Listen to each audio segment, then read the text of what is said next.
co-hosted by The Appeal and Now This. I'm Jay Willis, your host for today. I'm a senior contributor at The Appeal.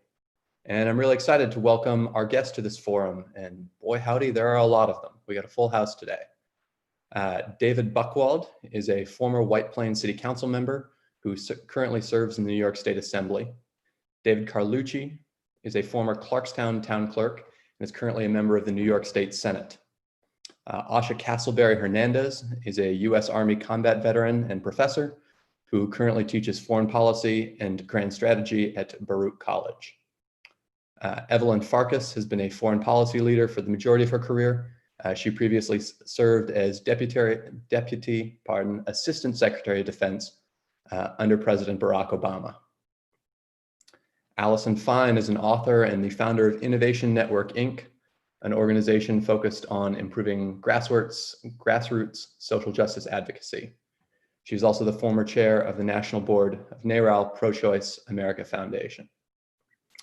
Mondaire Jones formerly worked as an attorney in Westchester County's Law Department, where he served as a legal advisor to the county executive, the Board of Legislators, and the Human Rights Commission. And last but not least, Adam Schleifer, formerly an assistant U.S. attorney in the Central District of California. Invited but not participating today is Catherine Parker, who ran her own business for 23 years and currently serves as Democratic Majority Leader of the Westchester County Board of Legislators.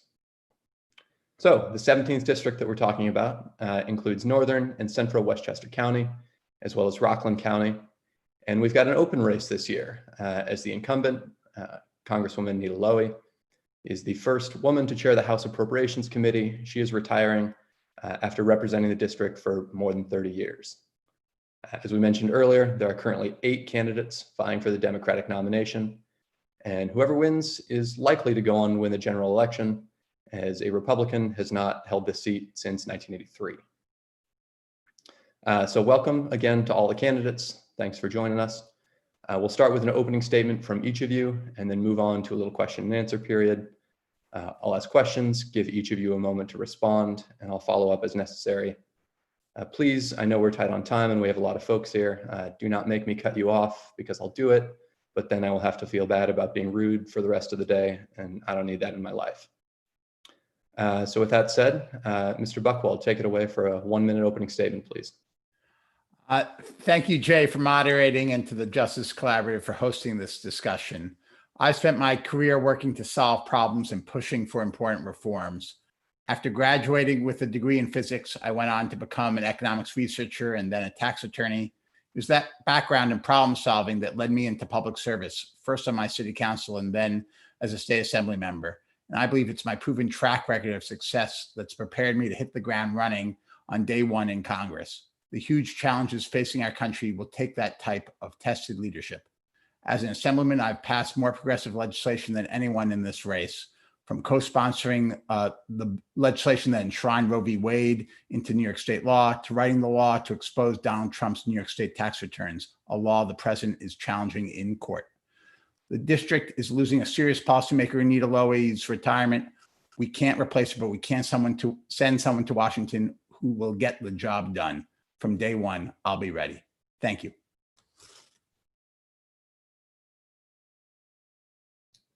Thank you. Our next David Carlucci, go ahead. Well, thank you so much. I'm Senator David Carlucci, and I have the honor and privilege of representing the people of Westchester and Rockland counties in the New York State Senate. And I want to thank you for putting this forum on today, and I want to thank all the candidates for participating. This is an extremely important issue that we're talking about. How do we root out racism and injustice in this country wherever it exists? And in New York, I'm proud to have supported the package of legislation most recently on police reforms. And we need to take that to the federal level, but it can't end there. We have to root out racism in our education system. And we have to make sure with healthcare that every American has access to quality healthcare. And we have to make sure that there are economic opportunities and there's opportunity to advance for all Americans. I believe that we have to build a floor that no one can go through. That's been my mission in the New York State Senate.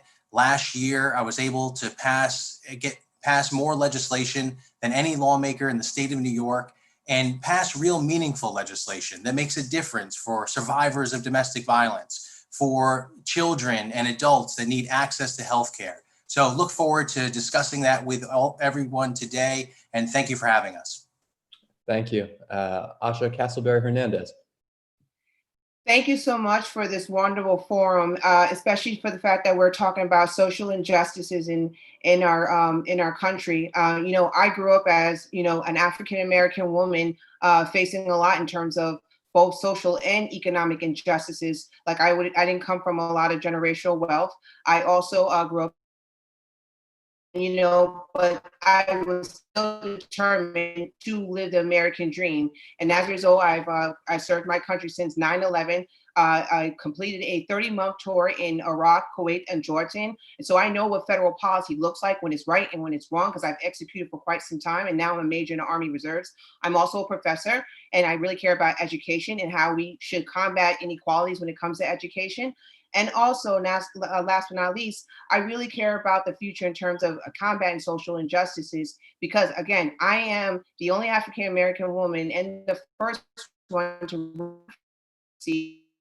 I think that's showing that we're when it comes to representation in Washington, D.C. I'm also, if elected, the first African American female veteran to serve in Congress. Again, that is a good thing and also a bad thing, but that's also telling you that we need more diversity. We need more people who understand not only our local issues, but also understand our world view. And because we're seeking a federal position, we have to understand both worlds and be able to implement policies that help improve the better quality of life. Thank you. Thanks, Asha. Evelyn Farkas, a 1-minute opening statement, please.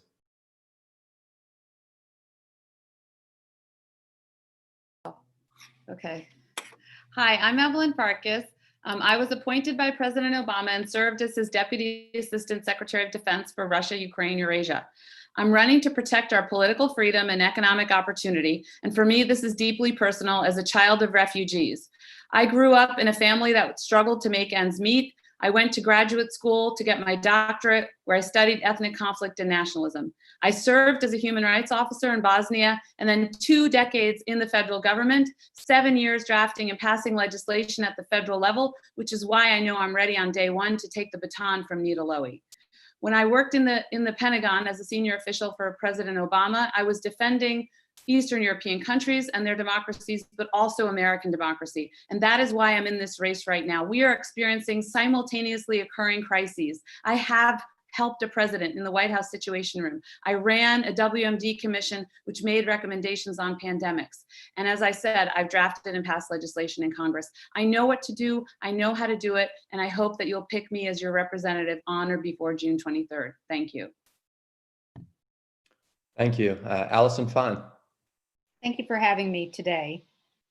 I was elected chair of the National Board of NARAL while we were watching the Kavanaugh hearings. And as I picked up the gavel, I thought about my grandmother who marched for suffrage and my mother who served on the school board here in Tarrytown and Sleepy Hollow.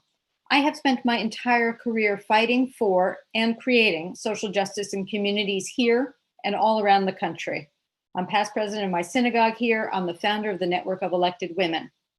I am a national leader in the feminist movement, and I helped to create the field of online activism. I've written 3 books about it and have been working with the Gates Foundation on how to use automation and artificial intelligence for good. At the heart of our problems economically and socially as a country is the collapse of the middle class over the last 30 years. In order to rebuild the middle class, we need to make sure that every single worker has full benefits that stays with them, that every woman and every person has an opportunity to be safe, prosperous, and healthy, and that we know how to make use of technology moving forward as we get to the next chapter in our economy. We have a once-in-a-century opportunity to remake America. Let's not waste it. Thank you. Thank you, Allison. Mondaire. My name's Mondaire Jones, and I'm running for Congress because for me, policy is personal. I grew up in Section 8 housing and on food stamps, and my young single mom still had to work multiple jobs just to put food on the table for us. She got help raising me from my grandparents. My grandfather was a janitor, and my grandmother cleaned homes. And when daycare was too expensive, she took me to work with her. And now I get to run and represent the same people whose homes I watched my grandmother clean growing up. With the help of an entire community, I was able to make it to Stanford University, where I got increasingly involved in progressive causes, to work in the Obama administration at the Justice Department in the Office of Legal Policy, vetting candidates for federal judgeships and working on criminal justice reform before it was a cause célèbre. I went to Harvard Law School, where, among other things, I provided free legal representation to people who couldn't afford it in places like Roxbury and Dorchester. These people looked like me and were over-policed, over-arrested, over-prosecuted, and over-sentenced. More recently, after founding a nonprofit that teaches professional skills to underserved middle school students, I've been litigating and winning some of Westchester County's biggest cases as a lawyer in government. Now, of course, I'm running to fight for the people in my district, and I'm fighting also for racial justice, which is something that should not have taken the protests of the last 2 weeks to be talking about, but I'm grateful for this opportunity, and I think that I can lead on this issue. Thank you. Adam Schleifer, please. Hi, yes, thank you for convening this important forum.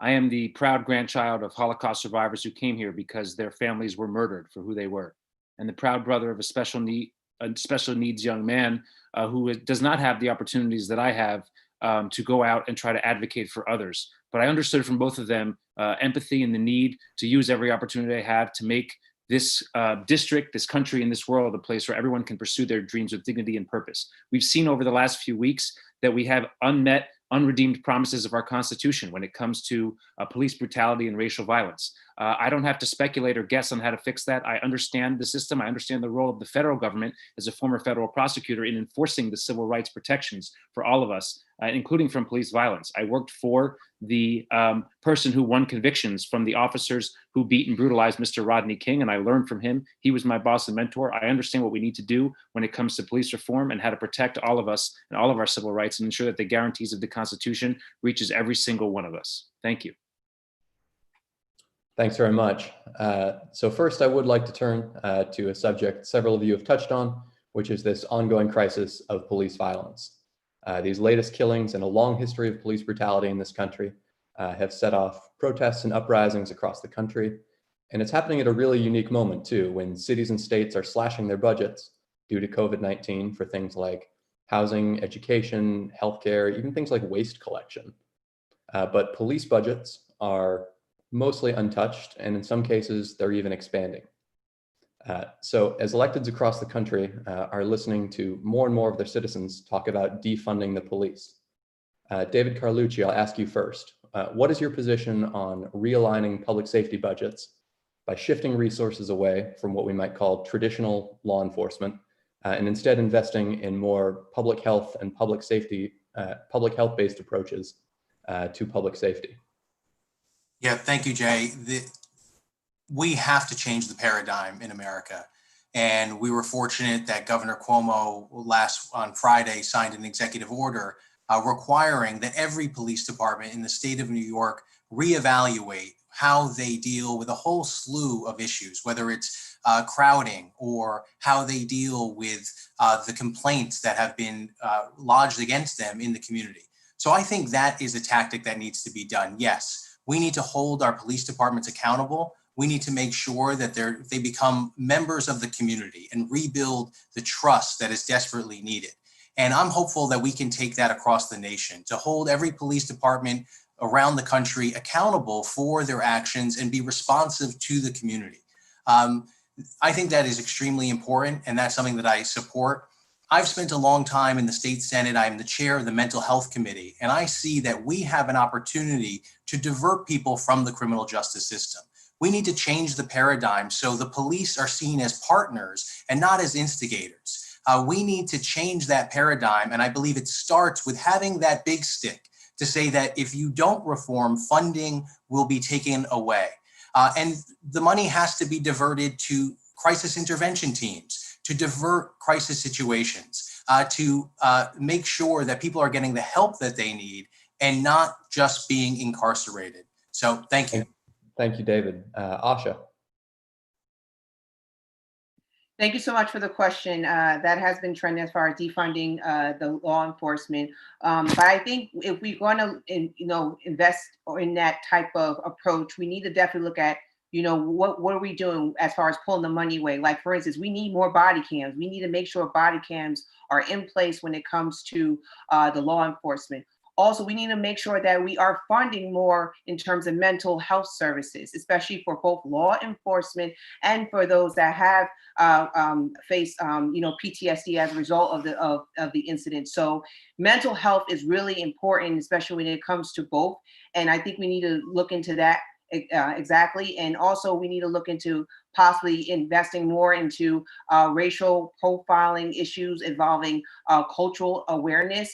We need to really make sure that we reinvigorate education when it comes to these type of problems, especially engaging with the education system, reinvigorating those DARE programs so we can boost our relationship between the law enforcement and students. So before we decide to defund, we want to make sure, what are we defunding from? And if there are programs that need money, we need to make sure we redirect the money towards, body cams, mental health services, as well as education initiatives. Thank you.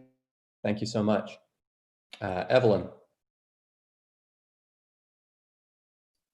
So we need to absolutely realign the police departments across America. We need to look at their roles and missions and make sure that what they're doing is inherently a police function. We need to then move the funding. I agree with Asha that we need to make sure we have sufficient body cams and also mental health assistance for police officers and personnel working in the police and in and around the police forces. In addition to that, obviously, we need to look at the entire system. We need to look at the legacy of slavery and racism throughout America. 3 years ago, I authored an opinion piece that ran in the Hill Journal that basically supported John Conyers' legislation that he offered every Congress and still has yet to be passed. So it's now Sheila Jackson Lee and Barbara Lee who have sponsored this piece of legislation. It is absolutely insufficient as a stopping point, but it's a good starting point because many Americans still need to be educated on the legacy of slavery and racism when it comes to Black America. And then we need recommendations for systemic change. And it has to happen not just in the police forces at the local level, at the state level, and at the federal level, but also in the criminal justice system. To make one more point at the federal level, we need to make sure the Department of Justice. I've got to move on just because we're so tight on time, but thank you. No, sorry, I can't look down when I'm looking up in the chat, so I didn't know what time was up. It's all good. We're all working together here. Allison. Thank you. My life's work has been about moving power from inside of systems to outside, what I call pushing power to the edges. I've worked in communities like Baltimore for affordable housing, and in Georgia for reproductive freedom, in East St. Louis for environmental justice, in East Palo Alto for racial justice. The through line of all of those efforts is about pivoting power. We need to pivot now from a system of policing focused on punishment to one that focuses on protection and prevention. And that begins by demilitarizing the police. Since the beginning of the war on drugs in the early 1990s, the federal government has been sending military equipment to police forces, and we see that they're quite anxious to use it. That needs to stop. We need the Justice Department to reinstate consent decrees so it can oversee police departments. Most of all, though, we need to move the money. Systemic change doesn't happen until money moves. So money needs to move from police departments to counseling services and to schools and to addiction services and to a whole host of social services. Thank you. Thank you. Mondaire. We need to radically reimagine policing in America. Public safety does not require the policing of Black and brown bodies. And I'm grateful for the leadership shown, even belatedly, by people like Mayor Garcetti in Los Angeles, who has said that he is going to reduce the budget for the LAPD and reallocate those funds, in his case, about $150 million, to things like youth employment, healthcare initiatives, social workers, things that we know to improve public safety, but don't require arresting people, destroying their lives and the lives of their families, locking them in prison or in jail. Of course, we incarcerate 25% of the world's prison population, which is unacceptable and unnecessary. And so I think that we have to reimagine in that way. Of course, police officers largely provide a public safety function. Certainly, if I were in harm's way, I would consider calling a police officer. But it doesn't have to be that police budgets are as large as they are and that they're untouchable. We can reduce and reallocate and get the same, and in fact, we would get better policy outcomes in the process. And that's something that I'd be fighting for. Thank you. Adam.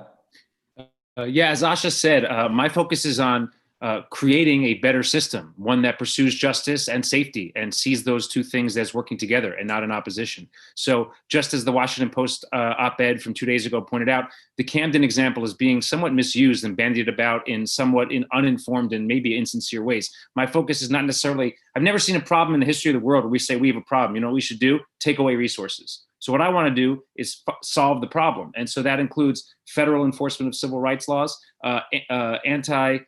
implicit bias training, de-escalation training, and similar cohesive policies where we actually make sure that we are making our communities both safe and just. And so if the question really is defunding, I'm more focused on how do we improve.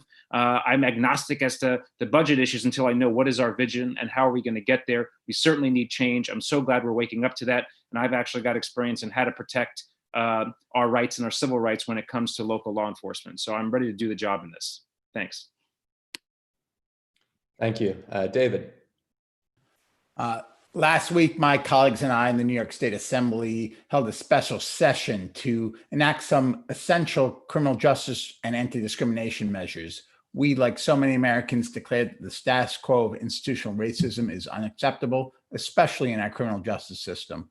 I'm proud that my colleagues and I voted to pass important reforms that will help make New York a national leader, including banning chokeholds, mandating body cameras for all state police, establishing a special prosecutor for all police-involved deaths, and repealing Section 50A of our criminal justice, of our civil rights law, a section that effectively shielded police from public accountability.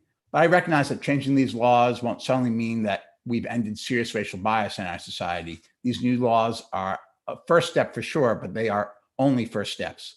We must pass the House Democrats' policing reform law, which are being changes nationwide. We should also end qualified immunity. And yes, we should end the practice of providing military-grade supplies and weapons to police departments and condition funding on the use of body cameras and anti-bias or de-escalation training. So that's where my priority would be. Thank you. So we've talked a little bit about public safety reform, police defunding in the abstract. Now I want to ask about a specific piece of legislation in Washington right now, the Justice and Policing Act, which has been proposed by the Congressional Black Caucus and House Speaker Nancy Pelosi, would, among other things, ban chokeholds, establish a national database for police misconduct, and make it somewhat easier to hold police criminally and civilly liable for misconduct. So if you were elected, if you were in office right now, would you vote for that bill? Asha. Yes, absolutely. It's a comprehensive approach, especially for the fact that we're banning chokeholds. But how long do I have?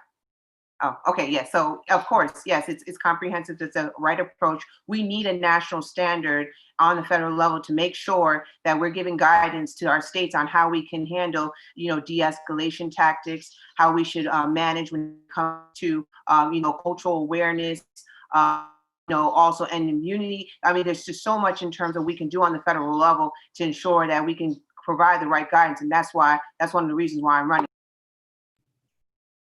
Thank you. Evelyn. Absolutely. And I think we need to underscore, we need to eliminate qualified immunity. I'm not sure whether the bill goes that far, but it should. And the other thing is that we need the Department of Justice to be empowered to review any kind of claims of police misconduct or violence and then to prosecute them. It's essential that the federal government takes this approach because we can't count on state and local governments to protect all Americans, sadly. So I absolutely support this piece of legislation. Thanks. Thank you. Allison. Yes, absolutely. It's a beginning. But let me also say that what we need writ large is much greater transparency. We're just beginning to see that, to see what the records are for police officers. New York State is working on that. But we also have to recognize this is far larger problem than a laundry list of policies.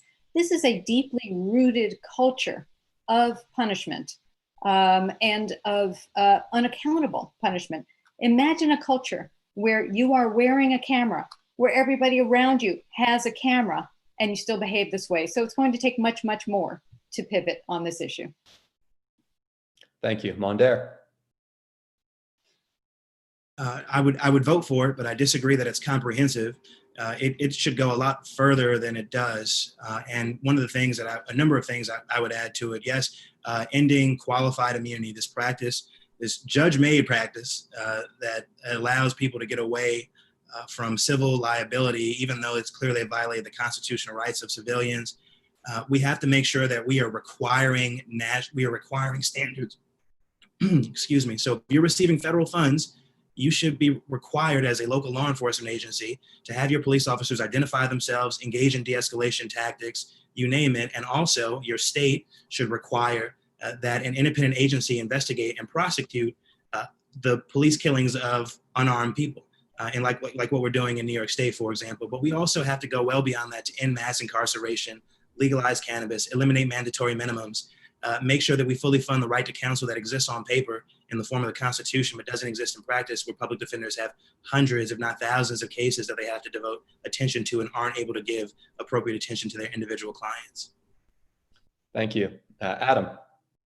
So last I studied it, I believe it does eliminate qualified immunity. I think Evelyn had that question. I support this legislation, and it does eliminate qualified immunity, which I believe, as Mondaire said, is an inappropriate judicial doctrine from Harlow against Fitzgerald. The case was the wrong answer to a problem, and we need to get rid of it. It also changes the mens rea requirements so that merely reckless law enforcement officers can be held liable under the federal law. I think that's a good step too. I support the law. And I want to go back to the last question and say another piece of all this is my position on federally legalizing marijuana, which far too often is a one-way ticket into the turnstile of criminal justice for folks, and we don't need to be doing that. And so that's a piece of this conversation we need to have, federally legalize marijuana, so we don't bring in people that don't need to be in the criminal justice system into it. Thanks. Thank you. To the Davids, Mr. Buchwald. Thank you. You heard a few minutes ago my support for this legislation. I hope that it is enacted before we arrive, whoever comes from this district to serve next in Congress. I actually called for approval of this legislation weeks ago because I believe that the status quo in American institutions of racism is unacceptable, especially in our policing. But absolutely, we need to go beyond it. We need to end the prison industrial complex, abolish private prisons that put profits over people. We need to end mandatory minimums in our criminal justice system. We need to also more broadly think about what the consequences are of incarceration. We should, as we've done in New York, ban the box and make sure that employers can't discriminate against someone because of their criminal justice history. This is a crucial time for us to fully reimagine how it is that law enforcement and the criminal justice system interact with the rest of society. And right now it's time for society to call for criminal justice to be better and fairly administered in this country, which it hasn't been so far. Thank you. David Carlucci. Thank you. Yes, I support this legislation, and I've co-sponsored and voted for pieces of that in New York State and look forward to doing it on a federal level. It's extremely important that we need to end qualified immunity, and more importantly, we need to see this as a first step. And I'm hopeful, like my colleagues here debating today, to say we hope this bill is passed into law before we get into Congress, because there's so much more work to do. And yes, we're addressing police reform, which is long overdue. And we know how it breaks families and degrades our communities when people are entangled in the criminal justice system and can't get out. That's why I'm the lead sponsor of Ban the Box legislation in New York. I'm hopeful that we can do that federally to make sure that we stop this cycle of once you enter the criminal justice system that you can't break through. We have to stop treating the symptom. We have to tackle the problem. And that's why diversion courts, where we can avoid people from the criminal justice system, is so important. But we need to go further, invest in our education system, invest in after-school activities, see school resource officers as an opportunity where the police build a solid relationship with our youth and with our community. All of these things need to be tackled, and look forward to doing that as the next member of Congress. Thank you. I want to address another issue that's gotten a lot of public attention lately due to the tragic death of Breonna Taylor in Louisville, Kentucky. She was killed by police in her own apartment while they were serving what's called a no-knock warrant, where they do not announce themselves before entering the home. The tactics they use, a battering ram, the element of surprise, they're used by police departments all over the country with tragic, disastrous results, as we've seen. On June 11th, the Louisville Metro Council unanimously voted to ban the department from using no-knock warrants in response to Ms. Taylor's death. And although the federal government doesn't have a whole lot of, doesn't have the power to sort of enact that sort of legislation nationally, as some of you have alluded to, what it does have the power to do is withhold federal funding from police departments conditioned on policies they put in place. So I'll ask Evelyn first. Do you believe the Department of Justice should condition receipt of federal funds on banning no-knock warrants? Why or why not? Tell me.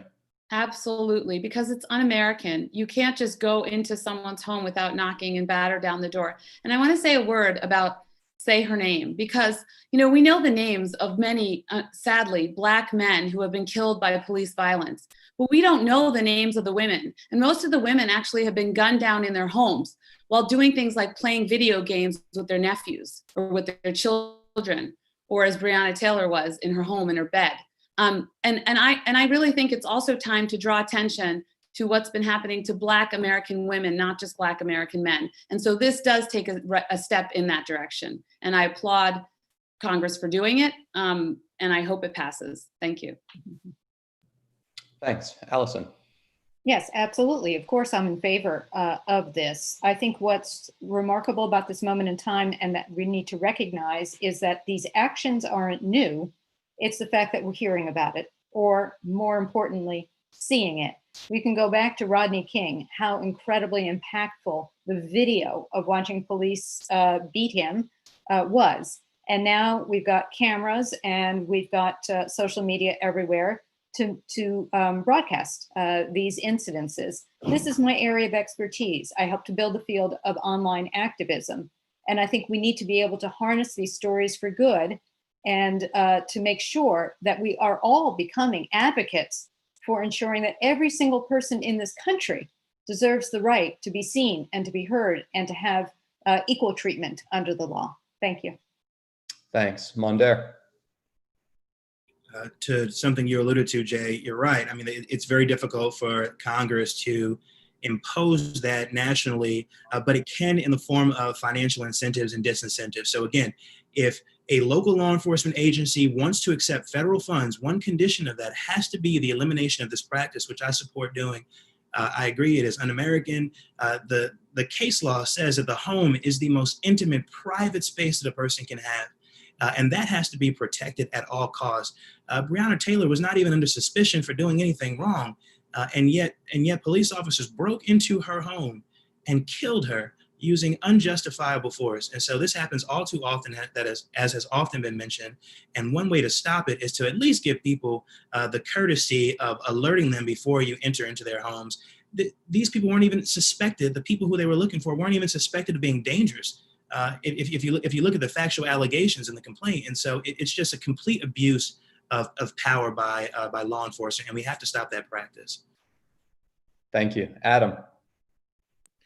So yeah, I totally agree that cases like Breonna Taylor's shock the conscience and require some need for rethinking a lot of what we do. At the same time, I've worked side by side and hand in hand with federal officers who risk their lives and sometimes get shot at and killed to keep us all safe.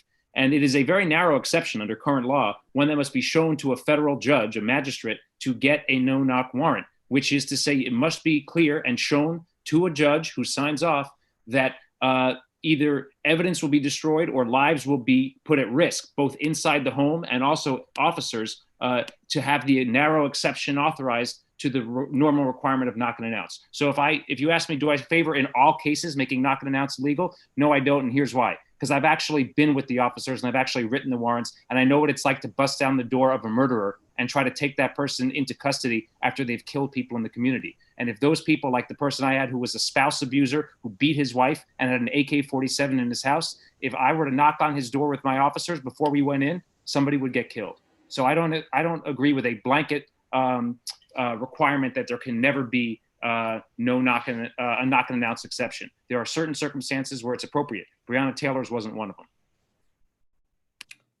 Thank you. David Buchwald.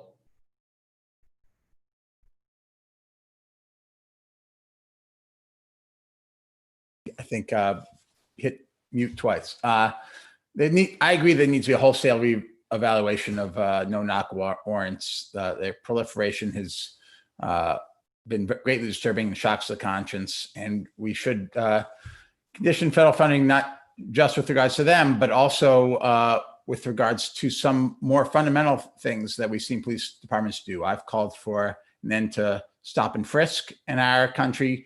I've called for there to be a much more comprehensive collection of data with regards to the disparate application of our criminal justice laws in this country, and that we don't have a database like that. Our Justice Department should be collecting that, but it can only do so if we condition federal funding so that local, county, and state police departments around the country are providing that information. So I absolutely believe Congress should use its power of the purse to improve the criminal justice system in our local police departments.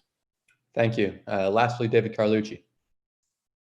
Yes, I agree that we have to use the power of the purse to make sure that we reform these laws. The use of no-knock warrants has terrified communities and has built this lack of trust in the police departments, and that's what we have to reform. That's why we have to revisit this and make sure that we have not just the no-knock, but like we were talking about in New York State, that we update these laws. I would like to see these reforms throughout every police department in the nation. And I believe the only way we're going to do that is through the power of the purse, that we have independent investigations when there's a police fatality, that we require standards with body cameras, that we make sure that police disciplinary records are transparent and available so that we can have faith and build that trust. Look, these are taxpayer dollars that we're spending to keep our communities safe. And we've now seen a backlash in terms of not keeping our policies up to date, not having best practices, and reacting to changing times and how we see that injustice has been done. And for it to be blank and not respond is just not the right direction that we need to go. So we need to use every tool available to us. The power of the purse is the way we can do it. Thanks very much. I want to make sure we get one more question in here since we're running up on time. Hello, you forgot about me? Beg pardon, go ahead. Yes, I agree with David that we should use the power of the purse to upgrade our no-knock warrants. I think it was definitely un-American on what happened to Breonna Taylor. And it's personally me that, from they did that to an African-American woman. And also coming from someone who serves in uniform, this did not work in places like in Iraq, where we constantly use no-knock warrants, just barge into people's homes, demanding questions, and then what happened? It created terrorism. So, and then we had General Petraeus come around and say, no, we should look into doing counterinsurgency. So it doesn't work, and we definitely need to upgrade our system to ensure that, when this does happen, there's no injustice that's involved. Thank you. Thanks for reminding me, Asha. I'm sorry I lost my place there. The last thing I want to ask y'all about is the ongoing congressional federal response to the COVID-19 pandemic and what Congress is doing about the current unemployment crisis. More than 40 million Americans have filed for unemployment benefits since mid-March, and we're seeing economies sputtering, opening and closing across the country with no real end in sight as to when we're going to get back to, I guess, what we would have called normal just a couple months ago. So there have been a few proposals tossed around. One of them proposed by Congresswoman Pramila Jayapal is called the Paycheck Recovery Act, which would guarantee that the federal government would guarantee workers' wages up to $90,000. Another one proposed by Congresswoman Rashida Tlaib would provide recurring monthly payments of $2,000. As I'm sure you're aware, the CARES Act, the House's first bill, was a one-time payment of $1,200. Congresswoman Tlaib's bill would bring it up to, again, recurring payments, $2,000 a month. And that's not tied to employment. That would be for everyone in the United States. So my question for each of you is, which of these proposals do you support, if any? And if not, what would you support instead? And I'll ask Allison first. Thank you for that. So the federal response to the economic crisis caused by the pandemic has been generally dreadful. If we wanted to keep businesses afloat and people employed, then we should have run the money out through the payroll companies, not through commercial banks. And it will be a long time before we know exactly how many billions were wasted. But we certainly know right now, for instance, $9 billion was supposed to go out to communities for social services and to support food banks, and only $250 million of that has gone out. I am fully supportive of creating a universal basic income type program of the $2,000 a month to support people through this crisis. And we need to get to our next economy. We have to focus on restarting small businesses. They create 2/3 of new jobs. And we have to make sure every single worker in this country has access to a universal set of benefits that stays with them. That includes paid family leave, access to a retirement account, access to a union, and of course, health insurance as well. Thank you. Thank you so much. Mondaire, same question. I support immediate cash assistance for Americans, and I agree it should not be conditioned on some income requirements, some subset of the American people. It needs to be immediate. And so as many barriers as we can knock down to getting that cash in the hands of Americans who are struggling to figure out how to put food on their tables and pay rent, the better the legislation is going to be.